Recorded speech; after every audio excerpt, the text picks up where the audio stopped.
One of the things I really love about plays, especially, are what I like to call ice cream conversations. I imagine that you go to the theater and then you leave the theater and you're like, "Do you want to get ice cream?"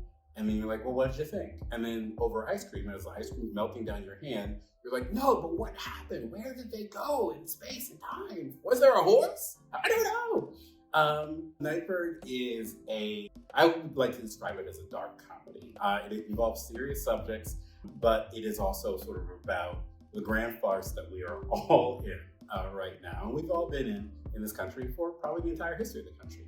A Black artist in Baltimore gets a grant to come up with a new proposal for what goes on top of a Confederate monument. And she gets stuck. She doesn't know what to do. Reckoning with history, reckoning with art, reckoning with the future is not easy. Meanwhile, her brother is living in their childhood home. She returns and finds that he has started plans for a Juneteenth festival. You would think that these two siblings, their ideas would align. You know, the Juneteenth festival, her new version of a monument. Instead, they lock horns and they fight the entire play.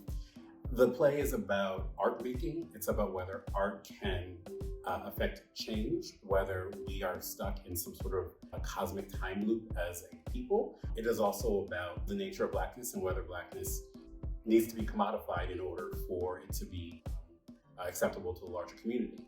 There's a third character, my favorite character I've ever written, and she is an interior designer who gets hired to come into the house that the main character, Shell, has purchased. And she has a very different idea about art, about commerce, about Blackness, and it kind of disrupts everything that the brother and sister are fighting about. And that's how we begin our play.